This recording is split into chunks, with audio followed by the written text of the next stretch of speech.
The Roman Empire, once the greatest civilization in the ancient world, began its long journey toward collapse centuries before the final sack of Rome in 476 AD. Its downfall was not the result of a single catastrophic event but rather a gradual process of political decay. Economic decline, military defeats, and internal divisions, the seeds of this decline can be traced back to the very foundations of the empire itself. Rooted in the contradictions of its own success, at the heart of Rome's story lies the city itself, a place that grew from a small village on the banks of the Tiber River into a sprawling metropolis that commanded the loyalty and tribute of provinces from Britain to Egypt. This expansion came at a price. However, as the empire became increasingly difficult to govern effectively, communication was slow, the frontiers were vulnerable, and local revolts required constant suppression. Each new province brought wealth, but also stretched Rome's resources to the limit. The economic foundations of Rome were built on conquest, slavery, and agriculture. As Rome conquered new lands, it brought back slaves who worked the estates of wealthy landowners. These estates, called latifundia, dominated the Italian countryside, displacing small farmers and creating a society where the rural poor depended on the largesse of the rich. This concentration of wealth in the hands of a few powerful families bred resentment and unrest, which periodically exploded in violent uprisings like the slave revolt led by Spartacus. Even as Rome's economy expanded, it suffered from deep inequalities and chronic corruption. Tax collectors extorted money from the provinces, while emperors lavished gifts on the army to buy loyalty. Inflation eroded the value of Rome's currency, and trade routes became increasingly dangerous as bandits and pirates preyed on merchants. The government responded by debasing the currency, leading to even more inflation and a loss of trust in the empire's financial system. Politically, Rome was a victim of its own success. The empire's vast size made it difficult to defend and administer. Emperors were often chosen not for their competence but for their ability to bribe or coerce the army into supporting them. Civil wars became common as generals vied for the throne, draining the empire's resources and leaving its frontiers exposed to barbarian invasions. By the 3rd century, the empire had entered a period of crisis that threatened its very survival. One of the most significant factors in Rome's decline was the pressure from external enemies. Along the Rhine and Danube frontiers, Germanic tribes like the Goths, Vandals, and Franks pressed against the empire's borders. These groups, once considered mere raiders, had grown in strength and organization. Their incursions forced Rome to spend ever more money and manpower defending its frontiers, resources that could have been used to maintain its internal stability. At the same time, Rome's military was undergoing profound changes. The citizen-soldier model that had once built the empire's legions gave way to a professional army that was increasingly staffed by non-Romans.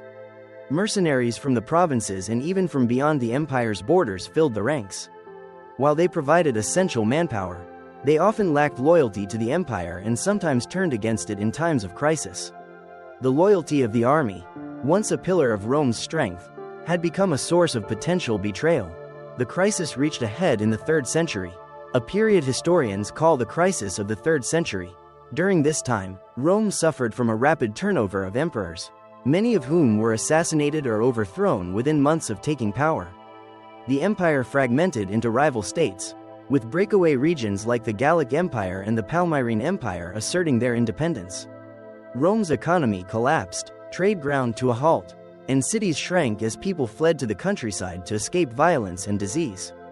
Emperor Diocletian, who came to power in 284 AD, attempted to stem the tide of decline. He divided the empire into 2 parts, East and West, each ruled by an emperor and a subordinate Caesar. This system, known as the Tetrarchy, was intended to provide more effective governance and defense. Diocletian also implemented sweeping economic reforms, including price controls and a more rigid tax system. However, these measures often led to more hardship for ordinary people and did little to address the underlying problems of the empire.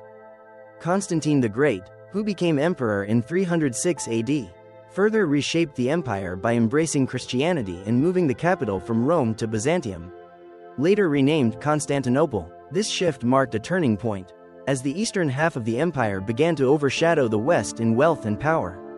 The Western Roman Empire, weakened by constant invasions and internal strife, became increasingly dependent on barbarian mercenaries to defend its borders. This reliance would ultimately hasten its downfall. The final chapter in Rome's decline came with the rise of powerful barbarian leaders like Alaric the Goth and Attila the Hun. Alaric famously sacked Rome in 410 AD, a shocking event that symbolized the empire's vulnerability. Although Rome recovered briefly, the damage to its prestige was irreversible. Attila's campaigns further drained the empire's resources, and after his death, new waves of barbarian invasions swept across the West. By the mid-5th century, the Western Roman Empire existed only in name. Its emperors were figureheads controlled by Germanic generals, and its territories were carved up by barbarian kingdoms. In 476 AD, the Germanic chieftain Odoacer deposed the last Roman emperor, Romulus Augustulus, and declared himself ruler of Italy. This event traditionally marks the end of the Western Roman Empire, though in truth the empire had been dying for centuries. The fall of Rome was not a sudden catastrophe but a long, painful process of decay that transformed the ancient world. Its legacy, however, would live on in the Byzantine Empire, in the Roman Catholic Church, and in the countless ways that Roman law, language, and culture shaped the modern world. Rome's story is a reminder that even the greatest empires can crumble, and that history is always in motion, never still. As Rome's western provinces fragmented, the eastern half of the empire, known as the Byzantine Empire, managed to survive and even thrive for another 1,000 years. But the western half remained in chaos. Germanic tribes continued to cross the frontiers, seeking land and security. Many of these groups had been displaced themselves by the arrival of the Huns, a fierce nomadic people from Central Asia whose horseback warfare terrified even the most hardened Roman soldiers. The arrival of the Huns accelerated the movement of Germanic peoples into Roman territories, putting further strain on the already fragile system. The Goths, one of the most important of these Germanic tribes, had long lived on the fringes of the empire. In the late 4th century, a massive Gothic migration sought refuge within Roman borders to escape the Huns. Initially welcomed by Emperor Valens, the Gothic refugees were mistreated by corrupt Roman officials who extorted them and starved them. The Goths rebelled, leading to the catastrophic Battle of Adrianople in 378 AD, where the Roman army was decisively defeated, and Emperor Valens was killed.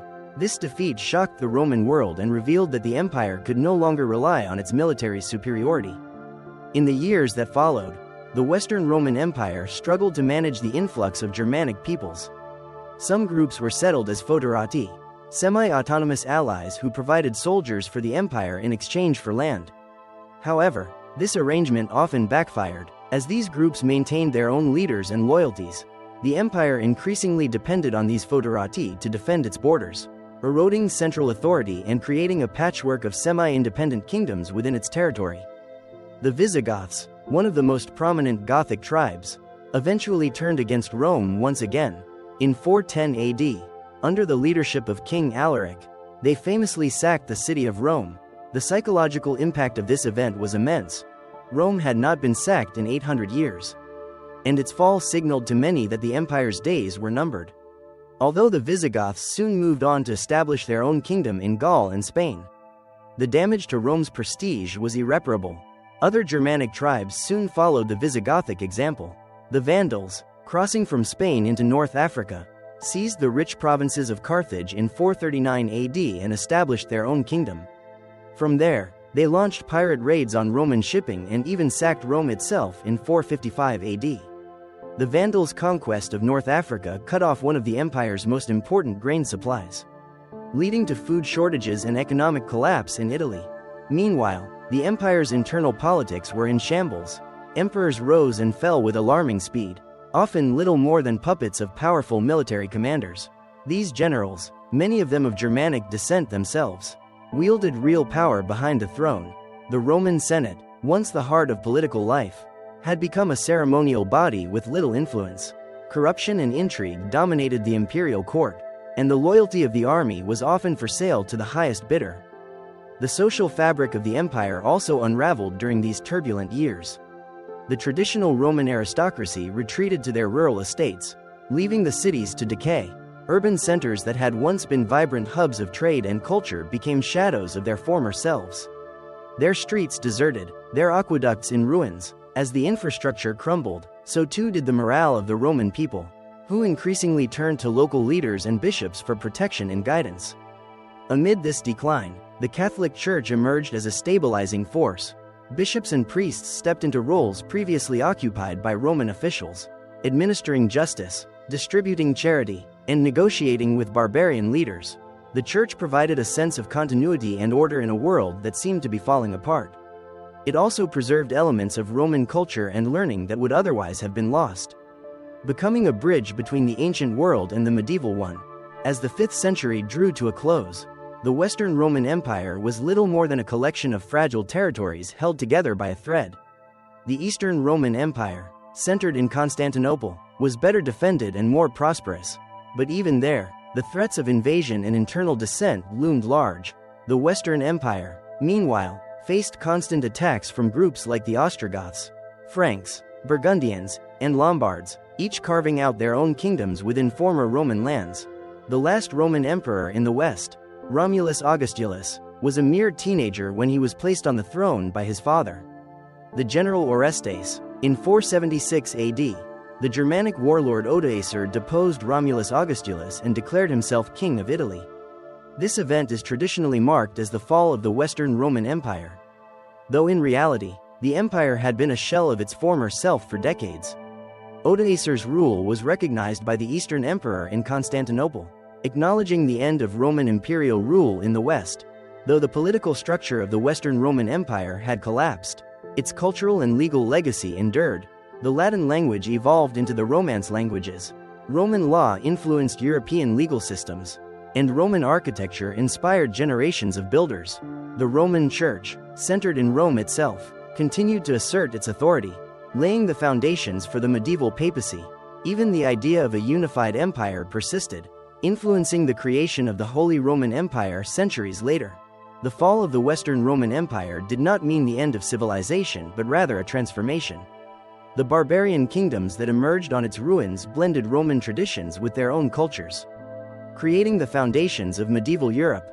While the roads crumbled and cities shrank, the memory of Rome endured as a symbol of power, law, and civilization, inspiring countless generations to dream of rebuilding the glory that was Rome. While the Western Roman Empire dissolved into a patchwork of barbarian kingdoms, the Eastern Roman Empire, known to historians as Byzantium, persisted for nearly 1,000 years longer. But the echoes of Rome's decline in the West resonated deeply. Even across the seas to Constantinople, the Byzantines viewed themselves as the rightful heirs to Rome's legacy, striving to uphold Roman law, language, and traditions even as they faced their own threats from Persians, Slavs, and later, the rise of Islam. But let's return to the aftermath of Rome's fall in the West. The disappearance of centralized Roman authority left a political vacuum, which was filled by a combination of local warlords, tribal kings, and the Church. Among the most important developments was the fusion of Roman and Germanic cultures. The Visigoths in Spain, the Franks in Gaul, the Ostrogoths in Italy, and the Vandals in North Africa all adopted aspects of Roman administration, Christianity, and even the Latin language to govern their new realms. The Franks, under the leadership of King Clovis in the late 5th century, would become especially influential. Clovis converted to Christianity around 500 AD, aligning himself with the Roman Church and gaining the support of the local Gallo-Roman aristocracy. His baptism was a turning point, laying the groundwork for the Frankish kingdom to become the most powerful successor state in Western Europe. Eventually, Clovis's descendants would give rise to the Carolingian Empire, whose greatest ruler, Charlemagne, would be crowned emperor of the Romans in 800 AD, symbolically reviving the imperial title. Though in a very different context. In Italy, the situation was more complicated. Odoacer, who deposed Romulus Augustulus, ruled as king but nominally recognized the Eastern Roman Emperor. This arrangement lasted until 493 AD, when Theodoric the Great, leader of the Ostrogoths, invaded Italy with the blessing of the Eastern Emperor. Theodoric established an Ostrogothic kingdom that preserved much of the Roman administrative apparatus, employing Roman senators and maintaining Roman laws. Yet, even as these barbarian kings paid lip service to Roman traditions, the reality on the ground was that Roman authority had ended. Meanwhile, the cities that had once been the heart of Roman civilization fell into decay. Rome itself, once a metropolis of over 1 million people, shrank to a fraction of its former size. The Forum, once bustling with senators and merchants, became a cow pasture, Aqueducts crumbled, leaving entire districts without fresh water. Public baths closed, and theaters fell silent. The very idea of an urban civilization seemed to be slipping away. In the countryside, however, life continued in a different form. Large landowners turned their estates into self-sufficient units, or latifundia, where peasants worked the land in exchange for protection. This system laid the groundwork for feudalism, which would dominate medieval Europe. The old Roman villa evolved into the medieval manor, and the Roman patron-client relationship transformed into the feudal bond between lord and vassal. Trade also suffered, with the loss of secure roads and safe harbors. Long-distance commerce shrank dramatically. Exotic goods from the east became rare luxuries, affordable only by the wealthiest elites. Instead of a unified Mediterranean economy, Europe became a collection of regional economies, each producing most of what it needed locally. This economic contraction marked a clear break from the interconnected world of the Roman Empire. Yet not everything from Rome vanished. The Latin language, though it evolved over time, remained the basis of communication in the former Western provinces. Roman law, recorded in codes like the Theodosian Code and later the Justinian Code in the East, continued to influence legal thought. The Christian Church, with its organization modeled on Roman bureaucracy, became the single most unifying force across Europe. Its bishops, inheriting the administrative experience of Roman officials, became key figures in local governance. The memory of Rome itself also persisted. Medieval chroniclers wrote of Rome's glories and lamented its fall. Kings sought to revive its legacy by adopting Roman titles and symbols. Even the concept of a single empire ruling the known world, a legacy of Rome's universal pretensions, remained a potent idea. When Charlemagne was crowned in 800 AD, he consciously presented himself as the new Augustus, and his successors would call themselves Holy Roman Emperors, in an attempt to link themselves to the ancient past. In the East, the Byzantines continued to call themselves Romans, or Romoi. Long after the Western Empire had collapsed, they maintained Roman law and military organization, and the emperor in Constantinople was still addressed as Emperor of the Romans. Yet even in the East, the empire would face challenges that would erode its strength. Persian wars, Slavic invasions, and the rise of Islam would all sap the empire's resources and territories. The dream of a unified Roman world had ended, but its memory and the lessons of its rise and fall would shape Europe for centuries to come. As we look deeper into the legacy of Rome's fall, we find that the transformation of the Mediterranean world was not a sudden collapse but a gradual evolution that spanned centuries. It's tempting to imagine that the empire fell in a single day when the barbarians entered Rome. But the reality is far more complex and, in some ways, more fascinating. One of the most significant changes during this period was the transformation of the army itself. The Roman legions that had once dominated Europe with their discipline and engineering prowess gradually gave way to more localized, less professional forces. Barbarian federates, who had once been hired as allies, increasingly took on the role of the empire's defenders. By the late 5th century, it was not unusual to see entire Gothic or Frankish units integrated into the Roman army, fighting alongside, or even against, other Roman units. This blending of Roman and barbarian military traditions reflected the broader cultural synthesis underway. Another key development was the rise of Christianity as the dominant cultural and political force in the former Roman world. While Christianity had begun as a persecuted sect, by the time Rome fell, it was the official religion of the empire. Bishops emerged as community leaders, taking on responsibilities that once belonged to imperial officials. They coordinated poor relief, organized local defense, and even negotiated with invading armies. In many places, the bishop's authority was the only stable institution left standing. Monasteries also played a critical role in preserving knowledge during this turbulent time. As cities declined and schools closed, monasteries became centers of learning. Monks painstakingly copied manuscripts by hand, preserving not just Christian texts but also works of classical literature, science, and philosophy. Without these efforts, much of the intellectual legacy of Rome, and Greece before it, might have vanished entirely. The legal system, too, underwent significant changes. Roman law had always been an intricate tapestry of statutes, edicts, and legal opinions, but after the fall, local customs and traditions began to merge with Roman precedents. The result was a patchwork of legal codes that varied from one kingdom to the next. In places like Gaul, The Lex Salica, Salic law, blended Roman and Germanic traditions. Laying the groundwork for medieval European law, the Church also developed its own legal system, known as canon law, which would become a powerful tool in shaping medieval society. The economy continued to contract during this time. Long-distance trade networks that had once connected Rome with Africa, the Middle East, and even India began to falter. Pirates and bandits made travel dangerous, while local rulers sometimes imposed heavy tolls or taxes on merchants passing through their territories. As trade shrank, cities that depended on imported grain or other goods declined. Some cities, like Trier in modern Germany, nearly vanished, while others, like Constantinople, survived thanks to their strong walls and strategic locations. In the countryside, villa estates gradually evolved into manors, where local lords exercised authority over peasants who worked the land. This system of landholding and loyalty, which historians call feudalism, would come to dominate Europe in the centuries that followed. While feudalism is often associated with the Middle Ages, its roots can be traced back to the disintegration of Roman authority. Religion also helped bridge the gap between the Roman and medieval worlds.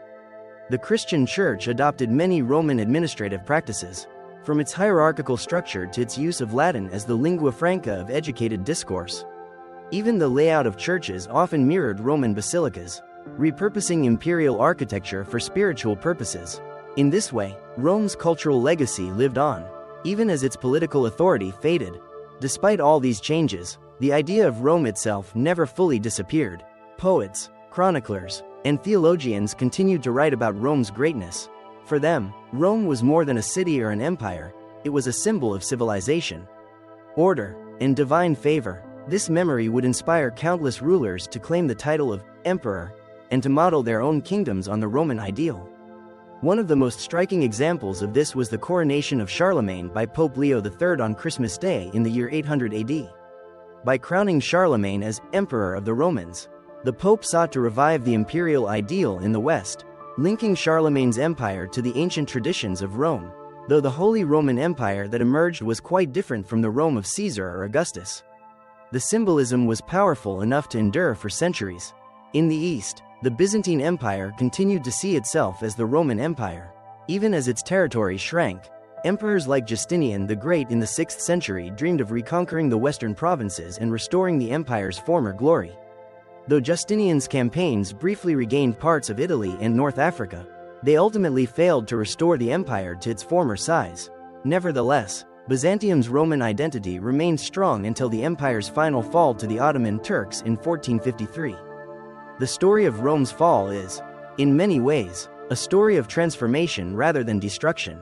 The Western Empire disintegrated politically, but culturally and institutionally, Rome's influence lived on. Its laws, language, religion, and even architectural styles shaped the emerging medieval world.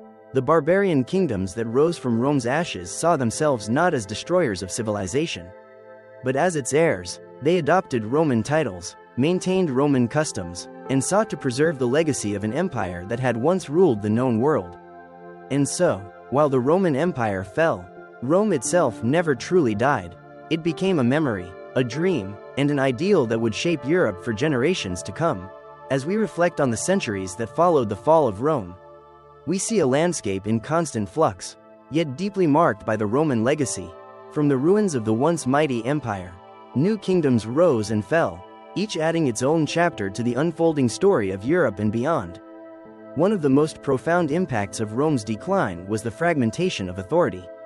In the Western Empire, no single ruler could hold together the vast lands that had once been administered from Rome or Ravenna. Instead, local warlords and kings carved out territories, often on the basis of tribal affiliations. The Visigoths settled in Hispania, the Ostrogoths in Italy, the Franks in Gaul, and the Vandals in North Africa. Each of these groups blended their own customs with the remnants of Roman administration, creating hybrid societies that would evolve into the nations of medieval Europe. In Italy, the Ostrogothic kingdom under Theodoric the Great attempted to maintain a delicate balance between Roman traditions and Gothic identity. Theodoric himself ruled as a king in name but styled himself as a Roman ruler. Employing Roman bureaucrats and respecting Roman law, his reign was marked by a relative stability that belied the chaos in other parts of the former empire. Yet even this fragile equilibrium couldn't last forever. the Byzantine Emperor Justinian launched a campaign to reclaim Italy, known as the Gothic Wars, which devastated the peninsula and left it a patchwork of competing powers. In Hispania, the Visigoths established a kingdom that would endure until the early 8th century. Like their Gothic cousins in Italy, the Visigoths initially maintained Roman structures of governance and law. Over time, however, they developed their own identity, codifying their laws in the famous Liber Judiciorum and gradually shifting toward a more distinctly Visigothic culture. Even so, Roman influence remained strong in their language, religion, and art. Meanwhile, in Gaul, the Franks emerged as a dominant power under the leadership of Clovis I. Clovis's conversion to Christianity, traditionally dated to 496 AD, was a turning point for both his kingdom and the future of Europe. By embracing the Catholic faith rather than the Arian Christianity of many other Germanic tribes, Clovis gained the support of the Roman Church and the Romanized population of Gaul. His dynasty, the Merovingians, would lay the foundations for what would later become the Carolingian Empire. The Byzantine Empire, or Eastern Roman Empire, remained a bastion of Romanitas even as the West fragmented. Its capital, Constantinople, stood as a beacon of wealth and learning, its massive walls and strategic location allowing it to weather countless sieges. Emperors like Justinian I pursued ambitious projects to reclaim the lost Western territories. But these efforts ultimately overextended the empire's resources. Nevertheless, Byzantium continued to preserve Roman law, administration, and culture, serving as a bridge between the ancient and medieval worlds. In North Africa, the Vandals established a kingdom that controlled key ports and trade routes. Though often portrayed as savage destroyers, thanks in part to the term vandalism that derived from their sack of Rome in 455 AD, the Vandals themselves adopted many Roman customs. They issued coins, maintained Roman infrastructure, and even patronized Roman-style art. Their rule was short-lived, however, as Justinian's general Belisarius reconquered North Africa for the Eastern Empire in the 6th century. Beyond the borders of the former empire, the memory of Rome remained potent. In Britain, where Roman rule had collapsed by the early 5th century, small kingdoms emerged from the remnants of Roman provincial administration. Figures like Arthur, whether myth or reality, embodied the idea of a noble warrior king defending civilization against chaos. Roman towns fell into ruin, but Roman roads continued to guide trade and communication for centuries. Throughout these regions, the Latin language persisted as the language of learning and administration, even as local dialects gradually evolved into the Romance languages we know today: Italian, French, Spanish, Portuguese, and Romanian. The Church, too, carried forward the Roman tradition, with Latin remaining its liturgical and scholarly tongue well into the modern period. The legacy of Rome was not just cultural but also technological. Roman engineering feats like aqueducts, roads, and bridges continued to serve communities long after the empire's political collapse. Farmers still used Roman irrigation systems, and traders relied on Roman roads to move goods across Europe. In many places, medieval builders simply repaired or adapted Roman structures rather than replacing them. One of the most remarkable aspects of this period is how different regions adapted Roman traditions to their own needs. In Gaul, the Merovingians minted coins with Roman imagery. In Visigothic Hispania, Roman legal codes were preserved alongside new Gothic laws. Even in places where Rome's presence had been tenuous, like parts of Germania, local elites adopted Roman customs to legitimize their own authority. The idea of Rome as an ideal of law, order, and civilization remained a powerful force. Medieval rulers from Charlemagne to Otto the Great sought to revive the title of emperor, to connect their rule to the grandeur of ancient Rome.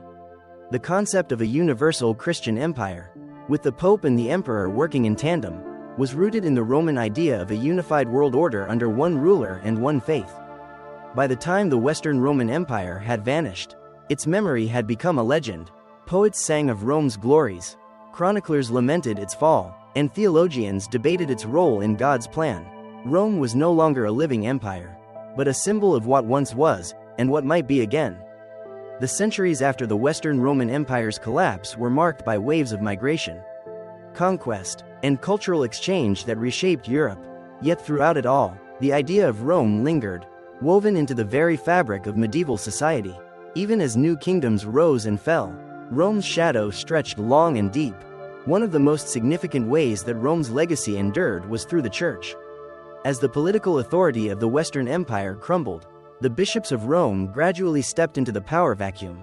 Over time, the Bishop of Rome, known as the Pope, became a central figure in the spiritual and, increasingly, the political life of Western Europe. The Church preserved Latin learning, maintained a network of monasteries, and provided continuity in a fragmented world. Monastic communities, following the rule of Saint Benedict and others, became centers of learning, agriculture, and craftsmanship. These communities copied and preserved ancient texts, including Roman law, literature, and philosophy. Without their efforts, much of Rome's intellectual legacy might have been lost to time.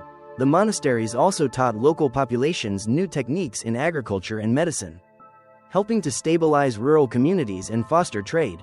In the East, the Byzantine Empire kept the flame of Roman civilization alive for nearly 1,000 years after the fall of the Western Empire. Constantinople, with its towering walls and golden domes, was the envy of the medieval world. Byzantine emperors styled themselves as Basileus ton Romaean, Emperor of the Romans, and their court ceremonies, administration, and culture were deeply Roman in character. Justinian's codification of Roman law, the Corpus Juris Civilis, became one of the most influential legal collections in history, laying the groundwork for modern legal systems in Europe. Even beyond Europe, Rome's legacy spread. As Islam expanded in the 7th and 8th centuries, Muslim scholars translated and studied Roman texts, preserving and enhancing Roman science, philosophy, and medicine. In Baghdad's House of Wisdom, scholars pored over Greek and Roman treatises, translating them into Arabic and later passing them back into Europe through Spain and Sicily. This exchange of knowledge would eventually spark the intellectual revival known as the Renaissance. The memory of Rome also inspired rulers to adopt its symbols of legitimacy. Charlemagne, crowned Emperor of the Romans by the Pope in 800 AD, sought to recreate a Christian Roman Empire in the West. His successors continued this tradition, laying the foundation for what would become the Holy Roman Empire. Though more a patchwork of territories than a unified state, the Holy Roman Empire claimed descent from Rome's imperial heritage, using its imagery and traditions to bolster its authority. Rome's impact was also visible in architecture and urban life. Romanesque architecture, with its rounded arches and solid walls, drew inspiration from Roman engineering. Medieval builders repurposed Roman stones, columns, and even entire buildings to construct new churches, palaces, and fortresses. In many cities, the outlines of Roman streets and walls shaped the urban landscape well into the Middle Ages. Despite the continuity in some areas, life in post-Roman Europe was often harsh and uncertain. Plagues swept through the population, including the devastating plague of Justinian in the 6th century, which killed millions and weakened the Byzantine Empire's ability to hold its western territories. In the West, trade networks shrank, literacy rates declined, and cities contracted as people fled to the countryside for safety and sustenance. Yet even in this challenging environment, seeds of renewal took root. Local rulers began to consolidate their power, establishing more stable polities that would eventually become the kingdoms of medieval Europe. Trade slowly revived, helped by the stability provided by the church and the emergence of merchant guilds. New towns and markets appeared, laying the groundwork for economic recovery. Roman law, language, and customs continued to shape these emerging societies. Latin remained the language of the church and of learning, linking scholars across Europe. Roman legal principles, adapted and supplemented by local customs, provided a framework for resolving disputes and administering justice. The collapse of Rome was not an ending but a transformation, a shift from a unified empire to a mosaic of kingdoms, each carrying a piece of Rome's heritage. The dream of Rome lived on in the hearts of kings and emperors, in the halls of monasteries and universities, and in the minds of poets and philosophers. Even today, we see Rome's legacy all around us, in our languages, our laws, our architecture, and our ideas of citizenship and governance. The fall of Rome, then, was not a fall into darkness but a bridge to a new world, a world that would eventually give rise to the modern age. The transformation from Roman Empire to medieval Europe was also deeply influenced by the shifting religious landscape. Christianity, once a persecuted sect within the Roman world, had become the empire's dominant religion by the 4th century. This rise of Christianity played a crucial role in shaping the post-Roman world. As Rome weakened politically, The Church strengthened its spiritual and temporal authority. The Bishop of Rome, the Pope, was increasingly seen as a moral and political leader, especially as the Western emperors faded into irrelevance. Pope Leo I, for instance, famously persuaded Attila the Hun to turn back from his invasion of Italy. A symbolic moment underscoring the Church's rising influence. Monasticism flourished during this era. Monks preserved ancient manuscripts, copied sacred texts, and cultivated learning. Their monasteries acted as places of sanctuary, education, and healthcare. Figures like Saint Benedict created rules that guided monastic life, emphasizing prayer, work, and study. These monastic centers were among the few places where literacy and scholarship survived the turmoil of the early medieval period. Meanwhile, the fusion of Roman traditions and Germanic customs created a new cultural blend. The Germanic tribes who settled former Roman territories adopted many aspects of Roman law, administration, and military organization. This synthesis produced the medieval European feudal system, where local lords governed lands on behalf of kings, and vassals swore loyalty in exchange for protection. The Latin language, preserved by the Church, was the lingua franca of scholarship and diplomacy. Universities, which began to emerge around the 12th century, taught in Latin, connecting intellectuals across Europe. Roman law, codified by Justinian and later rediscovered in Western Europe, became a cornerstone of legal education and practice. The legacy of Rome also shaped medieval art and architecture. Roman techniques in construction and design inspired the Romanesque and later Gothic styles. Massive stone cathedrals rose across Europe, their vaults and arches echoing the engineering marvels of ancient Rome. Frescoes and mosaics preserved religious stories and historical memory, linking the medieval viewer to a sacred past. Despite these continuities, the new medieval order was fundamentally different from the Roman world. Political power was fragmented and decentralized. Kings ruled smaller territories, and local lords exercised significant autonomy. Warfare was frequent, and castles dotted the landscape as centers of defense and authority. Trade and urban life began to revive after centuries of decline. Market towns grew, and merchant guilds formed, laying the economic foundations of later European prosperity. The Hanseatic League in Northern Europe and the Italian city-states like Venice and Florence became hubs of commerce and culture. The memory of Rome remained a powerful ideal. Monarchs sought to connect their rule to the prestige of the Roman emperors. Charlemagne's coronation as emperor by the Pope in 800 AD symbolized this aspiration. Envisioning a united Christian empire in the West, the Holy Roman Empire, established centuries later, explicitly claimed Roman heritage, though its political reality was often more fragmented. In literature and philosophy, Roman authors like Cicero, Virgil, and Seneca were studied and revered. Their works influenced medieval thinkers and helped preserve classical knowledge through turbulent times. This classical heritage would eventually inspire the Renaissance, a rebirth of art, science, and culture rooted in ancient Rome and Greece. The fall of Rome, therefore, was not the end but a transformation, a passing of the torch from one great civilization to another. The medieval world inherited Rome's strengths and weaknesses, its ideals and its contradictions. The empire's collapse created space for new societies to emerge, shaped by Roman legacy but also by new influences. This complex legacy is why Rome remains a symbol for civilization itself, a benchmark against which subsequent eras measured themselves. The empire's rise and fall offer lessons about power, culture, and the resilience of human societies that still resonate today.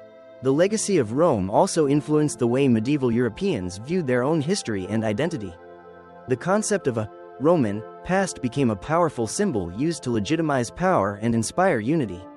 Various rulers and cities claimed descent from Roman ancestors or emphasized their connection to the ancient empire to boost their prestige. One of the most notable examples is the city of Venice. Founded by refugees fleeing the barbarian invasions, Venice grew from a collection of marshy islands into a powerful maritime republic. Venetian leaders styled themselves as heirs to Roman authority, adopting Roman symbols and laws. Their empire spanned the Mediterranean, trading goods and culture between East and West, all while invoking the legacy of Rome to assert their legitimacy. In England, the Anglo-Saxon kingdoms also preserved elements of Roman civilization.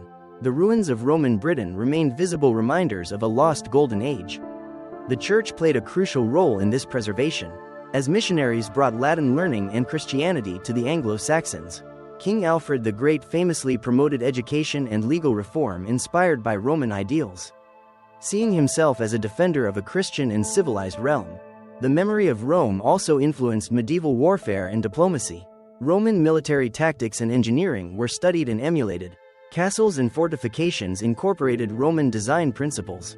Treaties and diplomatic correspondence often referenced Roman law and tradition to give them weight and authority. The cultural influence of Rome extended into literature and art. Medieval writers retold Roman stories, sometimes blending them with Christian themes. Epic poems and chronicles celebrated Roman heroes and emperors, creating a sense of continuity with the ancient world. Artists used Roman motifs, such as laurel wreaths and imperial eagles, to symbolize power and virtue. The Catholic Church, as the spiritual heir to Rome, played a central role in preserving and transmitting Roman culture. The Pope's authority was often seen as a continuation of the Roman emperor's spiritual mandate. The Church's canon law drew heavily on Roman legal principles. Monastic scribes copied Roman manuscripts, ensuring their survival for future generations. Even the concept of law and governance in medieval Europe was deeply rooted in Roman ideas. The revival of Roman law during the 12th century, particularly the rediscovery of Justinian's Corpus Juris Civilis in universities such as Bologna, sparked a legal renaissance. This revival helped shape the development of modern European legal systems and ideas about justice and rights. Despite the many transformations since the fall of Rome, its influence remained a constant undercurrent shaping the medieval world. Rome became a symbol of civilization, law, faith, and power, a cultural touchstone that medieval Europeans looked back to for inspiration and guidance. As the Middle Ages progressed, the dream of restoring Roman greatness never fully faded. The Holy Roman Empire sought to revive the imperial tradition. The Renaissance looked back to Roman art and philosophy with renewed admiration. And the Age of Exploration spread Roman-inspired European culture across the globe. Thus, the fall of Rome was not the end but a turning point, a moment when the ancient world gave way to the medieval. And the seeds of the modern era were sown. The echoes of Rome resonate still, a testament to the enduring power of its history. As Europe entered the High Middle Ages, the influence of Rome became increasingly intertwined with emerging nation-states and cultural movements. Monarchs sought to harness the prestige of Rome to consolidate their authority. Charlemagne's coronation by the Pope was a deliberate act symbolizing the continuation of the Roman imperial tradition in a Christianized Europe. His empire, though short-lived, inspired future rulers and established the idea that imperial authority was both sacred and political. The Church continued to play a critical role in this legacy. Papal authority grew, often clashing with secular rulers over power and jurisdiction. The investiture controversy of the 11th and 12th centuries, a major conflict between popes and kings over the appointment of church officials, highlighted the struggle over Rome's spiritual and temporal legacy. The resolution of these conflicts shaped the balance of power in medieval Europe and reinforced the idea of Rome as the center of Christian authority. Art and architecture flourished in this period, reflecting Rome's enduring aesthetic influence. The Romanesque style, characterized by heavy stone walls and rounded arches, evolved from Roman architectural principles. Later, the Gothic style, with its pointed arches and flying buttresses, pushed these ideas further, creating soaring cathedrals that symbolized divine order and the power of the Church. The revival of classical learning during the 12th century Renaissance brought renewed interest in Roman texts and ideas. Scholars translated works of Cicero, Virgil, and Seneca, reintroducing Roman philosophy, rhetoric, and literature to European audiences. Universities, emerging as centers of learning, often used Latin as the language of instruction, further embedding Roman culture in education. Roman law, particularly Justinian's Corpus Juris Civilis, became a foundation for the developing legal systems in Europe. Jurists studied Roman law to resolve disputes and govern society. This legal heritage influenced the development of canon law within the Church and secular law in kingdoms such as England and France. Trade and commerce expanded during the High Middle Ages, with cities like Venice and Genoa playing prominent roles as heirs to Rome's commercial networks. These maritime republics maintained connections across the Mediterranean and beyond, fostering cultural and economic exchanges that echoed Rome's cosmopolitan past. Despite the medieval transformation, the idea of Rome remained a powerful ideal. Renaissance humanists in the 14th and 15th centuries would later look back to Rome not just as history but as a source of inspiration for art. governance, and philosophy. This revival culminated in the Renaissance itself, which celebrated Roman achievements and sought to emulate their grandeur. In summary, the fall of Rome set the stage for a complex legacy that shaped the medieval world and beyond.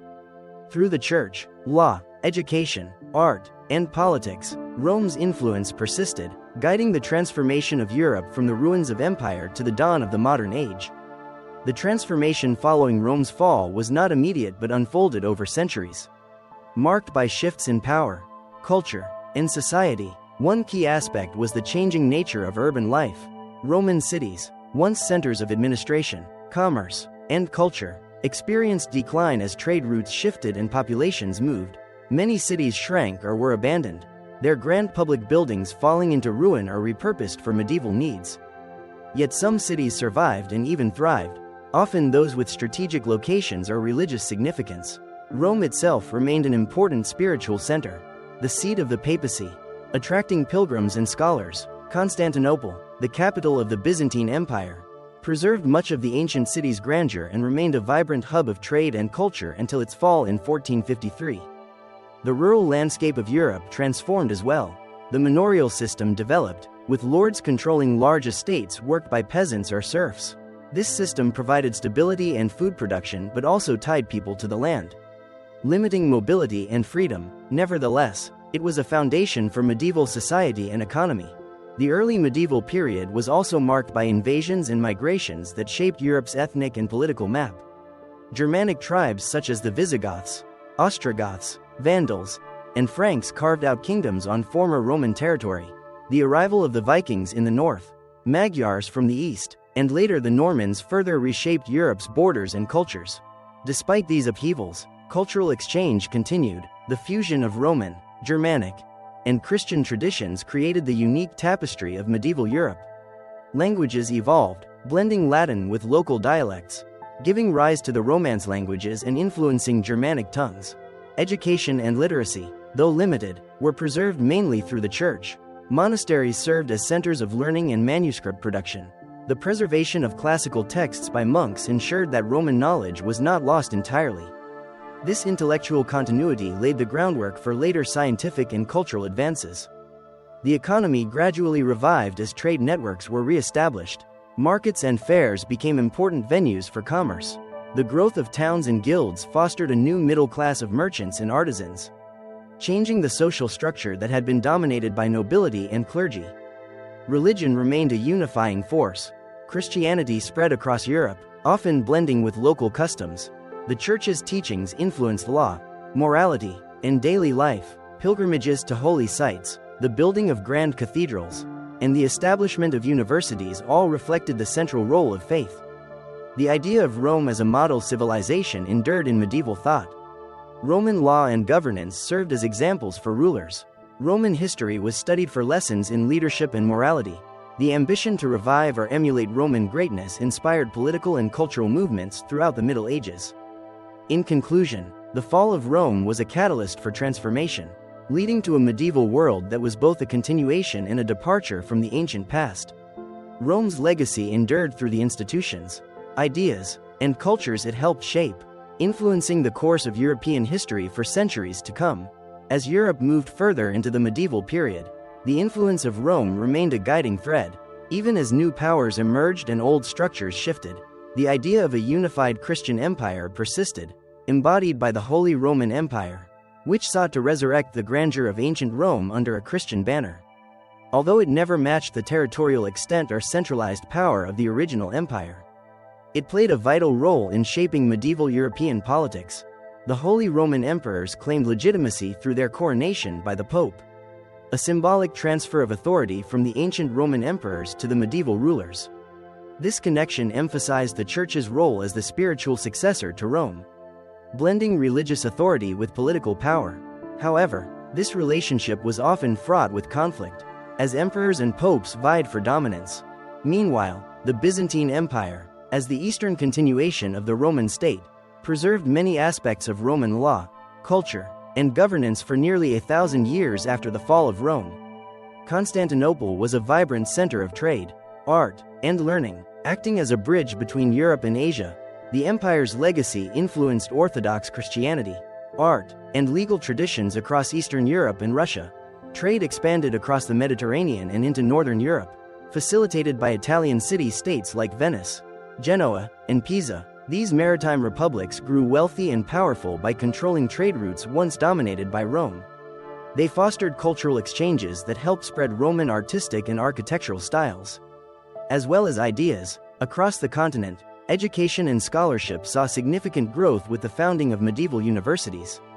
Institutions such as Bologna, Paris, and Oxford became centers of learning where Roman texts and ideas were studied, debated, and expanded upon. The revival of classical learning, known as the Renaissance of the 12th century, laid the intellectual groundwork for the later Renaissance period. Art and architecture also reflected Roman influence, with styles evolving from Romanesque to Gothic, drawing inspiration from Roman engineering and aesthetics. The construction of cathedrals, castles, and public buildings showcased the blending of Roman techniques with medieval innovation. Throughout these centuries, the memory of Rome remained a powerful symbol. Monarchs, popes, and scholars looked to Rome as a model of civilization, law, and culture. The fall of Rome was seen not only as an end but also as a beginning, a transformation that gave rise to the medieval world and, eventually, the modern era. Thus, Rome's legacy persisted through its successors, shaping the political, cultural, and spiritual landscape of Europe long after the empire itself had vanished. This enduring influence is a testament to the profound impact Rome had on world history.